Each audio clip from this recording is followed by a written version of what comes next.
They thought he was just another easy target, a quiet man alone in a diner. But when the bikers pushed too far, they learned the hard way. Some battles are over before they begin. The calmest people are often the ones who fought the hardest battles. Never judge someone by what you think you see. This is the story of Brad, an ex-Navy SEALs officer. When 5 bikers tried to tease him, within a minute they learned lessons from him. The wind bit sharp as Brad parked at Tora's Diner, a worn-out joint on Route 66. Its flickering open sign and a nearby rusted gas pump hinted at better days. Inside, the checkered floors and peeling vinyl booths matched the smell of burnt coffee and grease, a place stuck in time. Brad entered, the bell above the door drawing stares from the few patrons. Among them, a group of bikers in leather vests went silent, their laughter replaced by hard, lingering looks. Ignoring them, Brad calmly chose a booth near the window, facing the exit, an old habit. The waitress approached, her pen tapping nervously. "What'll it be?" she asked, glancing toward the bikers. "Cheeseburger, fries, and black coffee," Brad replied evenly, not meeting their gaze.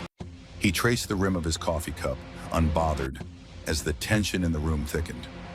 One biker, broad and bearded, leaned back in his chair, his voice cutting through the air, loud enough for everyone to hear. "Well, would you look at that? Seems we got ourselves a tourist," Beardman sneered. The others chuckled, low and rough. Brad ignored him. "Hey, buddy, you deaf or just rude?" Beardman pushed. The waitress placed Brad's coffee on the table, her hand trembling. Brad offered a faint smile. "Thank you," he said softly. She hurried off. It wasn't her fight. Brad took a slow sip, unfazed by the heavy stares boring into him. The air grew tense, the silence brittle, like the moment before a storm. Gravel crunched outside as a truck rolled by. But inside, the diner felt suffocating. "Maybe he's shy," Beardman jeered, a cruel grin spreading. "Or maybe he's lost. Not much for his kind out here." Laughter rippled through the bikers, sharp and mean. Brad remained calm, sipping his coffee as if their taunts were background noise. His unbothered silence only fueled their anger. The scrape of a chair broke the stillness. Beardman stood, boots pounding as he swaggered forward, his presence heavy and hostile. The bikers leaned back, eager for a show.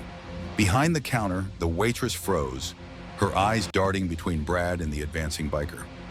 Jimmy, Beardman, stopped beside Brad's booth, close enough that the reek of sweat and cigarettes from his leather vest filled the air.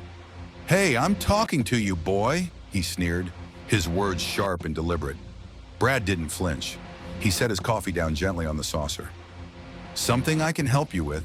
he asked, his tone calm, almost polite. The unexpected response stopped Jimmy momentarily, but his bravado returned. "You're sitting where you don't belong. Don't you know how things work around here?" Behind him, one of the bikers called out, "Show him, Jimmy. Teach him some manners." Brad exhaled softly. "I'm just here for lunch, that's all," he replied, his calm tone only fueling Jimmy's frustration.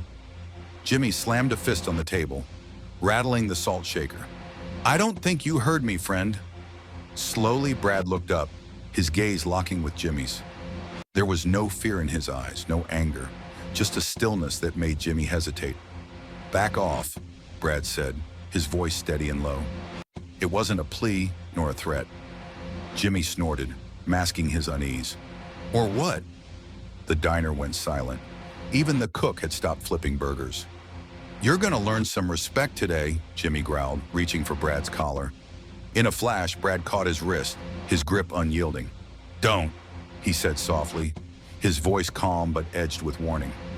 Startled, Jimmy yanked his arm free, stumbling back. "Think you're tough, huh?" he snarled, flexing his hand. "We'll see about that." The tension thickened as everyone braced for what would come next. The tension in the diner reached a breaking point. Jimmy turned to the others. "Get up, boys!" Chairs scraped against the floor as 5 bikers rose, cracking knuckles and smirking, their confidence palpable. Brad remained seated, calm and still, his gaze steady. No fear, no anger, just unshakable composure. Behind the counter, the waitress trembled, reaching for the phone. "Don't," she began, but Jimmy's glare stopped her cold. "Put it down," he barked. She shrank back, helpless. Turning back to Brad, Jimmy sneered. "You've got two choices, pal. Walk out now, or we take this outside." Brad didn't flinch. Slowly, he placed his coffee cup on the table. "I'd rather finish my lunch," he said evenly. Jimmy grinned as if he'd already won. "Fine. We'll do it here then." The bikers moved closer, forming a half circle around the booth, their shadows looming over Brad like threats. They thought they had him cornered, their numbers tipping the scale in their favor. They were wrong. The diner fell silent. Customers froze, unwilling spectators to a brewing storm. The clink of utensils and the distant hum of the jukebox faded into nothing. Jimmy stepped forward, cracking his knuckles with a smug grin. "Last chance, tough guy. Walk out now before we put you down." Brad met his gaze unblinking, his stillness unsettling. There was no tension in his frame, no sign of fear, just a quiet strength that made Jimmy hesitate for a fraction of a second. The air thickened, heavy with anticipation.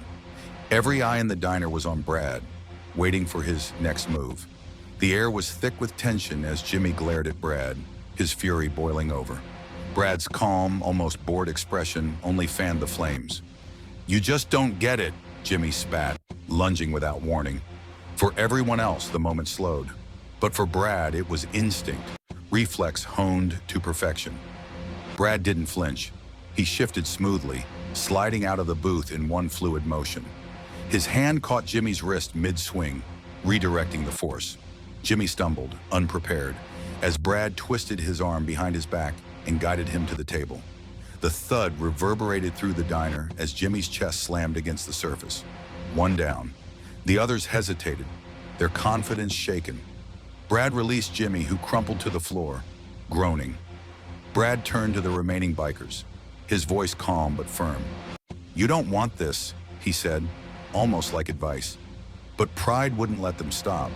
The wiry man with stringy hair charged next, fists flailing. Brad sidestepped effortlessly, driving an elbow into the biker's gut. The man wheezed and folded over as Brad used his momentum to send him crashing into a chair. Two down.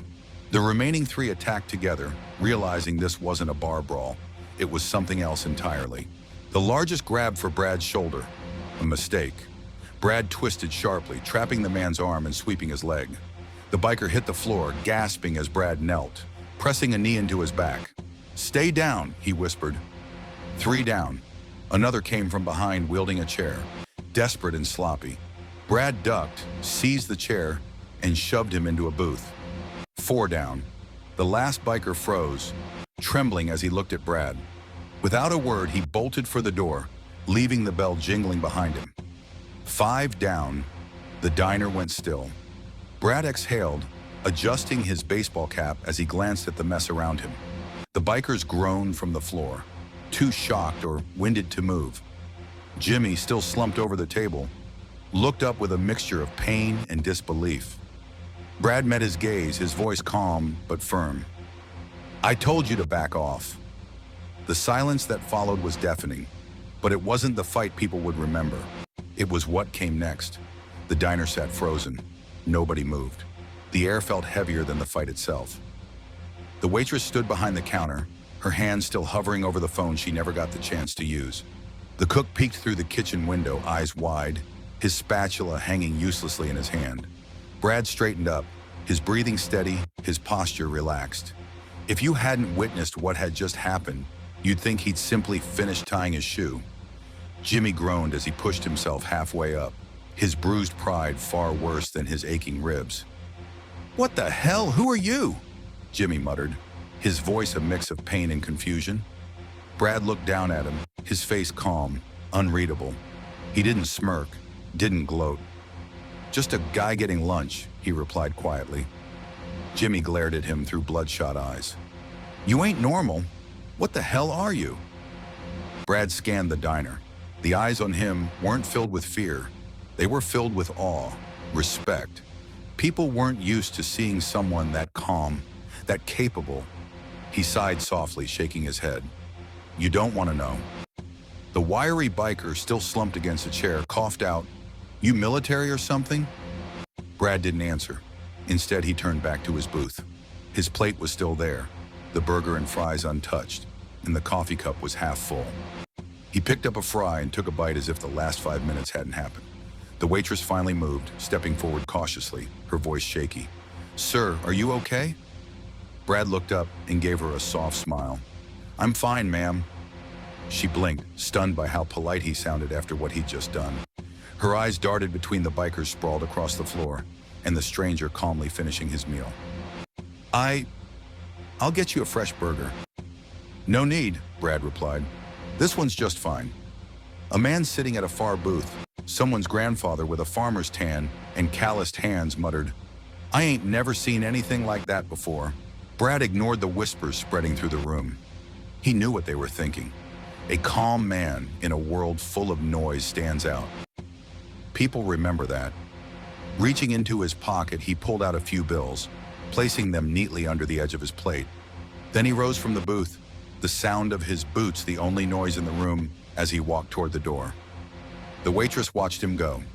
"Wait," she called after him. "Who are you, really?" Brad paused, his hand on the door. He glanced back at her, holding her gaze just a second longer than expected. "Just a guy who knows how to finish his lunch," he said with a faint smile. Then he stepped outside, the bell above the door jingling faintly as it closed behind him. Outside, the gravel crunched under Brad's boots as he made his way to his truck. The biker who had fled Torreyer stood near his motorcycle, staring at him in shock. He didn't say a word. He just stepped aside as Brad climbed into the truck. The engine roared to life, breaking the stillness, gripping the parking lot. Brad put the truck in gear, glanced once in the rearview mirror at the diner and the people still watching him leave, then drove off down the empty road. The bikers would recover, bruises would fade, but the lesson would stick. You don't judge a man by how he looks, how he talks, or where he comes from. Sometimes the quiet ones are the ones you should never test. For the people in that diner, the story wasn't over. It was just beginning. The small diner on Route 66 would never be the same. Word spread quickly. A story like this, one that people would tell their friends, their families, their coworkers, grew with each retelling. "Yeah, I was there," someone would say. "The guy barely moved, took those bikers apart like he was tying his shoes, didn't even break a sweat." Another would add, "He was calm the whole time, like he didn't even see them as a threat." The waitress told her version too, eyes wide as she described the stranger's stillness, his precision. "I asked him who he was," she'd say. "And you know what he told me? Just a guy getting lunch." For the bikers, the lesson was harder. The bruises would heal, but the humiliation lingered. Jimmy, the loudest of them all, was the quietest for weeks afterward. Every time someone teased him about the diner, he'd go red in the face and mutter, "Forget about it." But deep down, he wouldn't forget. None of them would. That day shattered their arrogance. It taught them that strength isn't in numbers or noise. Sometimes it's in knowing you can, but choosing not to, until there's no other option. And for Brad, he didn't care about the stories. He didn't want recognition. To him, it was simple. Treat people with respect. Mind your business. And if someone crosses the line, handle it. Not with anger, but with control. Somewhere down that lonely stretch of highway, Brad drove on. The miles passed like whispers, the sun dipping low on the horizon. He wasn't thinking about the diner or the bikers anymore. He thought about his time as a Navy SEAL, the missions no one would ever hear about, the people he protected, even when they didn't know they needed protecting. That's what mattered to him. Not the noise, not the ego, just the job. As he drove, a tune played faintly on the old radio, the kind of song that makes the road feel endless and free. A few miles later, Brad pulled off at a small roadside gas station. He stepped out, stretched his legs, and grabbed a bottle of water inside. The cashier, a teenage kid with headphones dangling around his neck, glanced up as Brad approached the counter. "You headed somewhere important?" the kid asked, making conversation. Brad smiled faintly, tossing a few bills on the counter. "Nope, just passing through." The kid nodded, his eyes catching something in Brad's stance. "You military or something?" Brad paused for half a second, then shrugged. "Just a guy getting water." He stepped back outside, water in hand, and climbed into his truck. As he pulled back onto the road, The cashier watched through the window, feeling something he couldn't quite describe. Respect, maybe, or curiosity.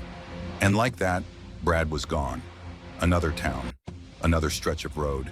He didn't need recognition, didn't want it. But for everyone he left behind, his quiet strength spoke volumes. A reminder, you don't need to shout to be powerful. You don't need to prove yourself to anyone. Sometimes the strongest people are the ones who let their actions do the talking. Respect isn't earned through loud words or intimidation. It's earned through control, composure, and quiet strength. If this story resonated with you, share it with someone who needs to hear this lesson. And don't forget to subscribe for more powerful stories that remind us what really matters in life.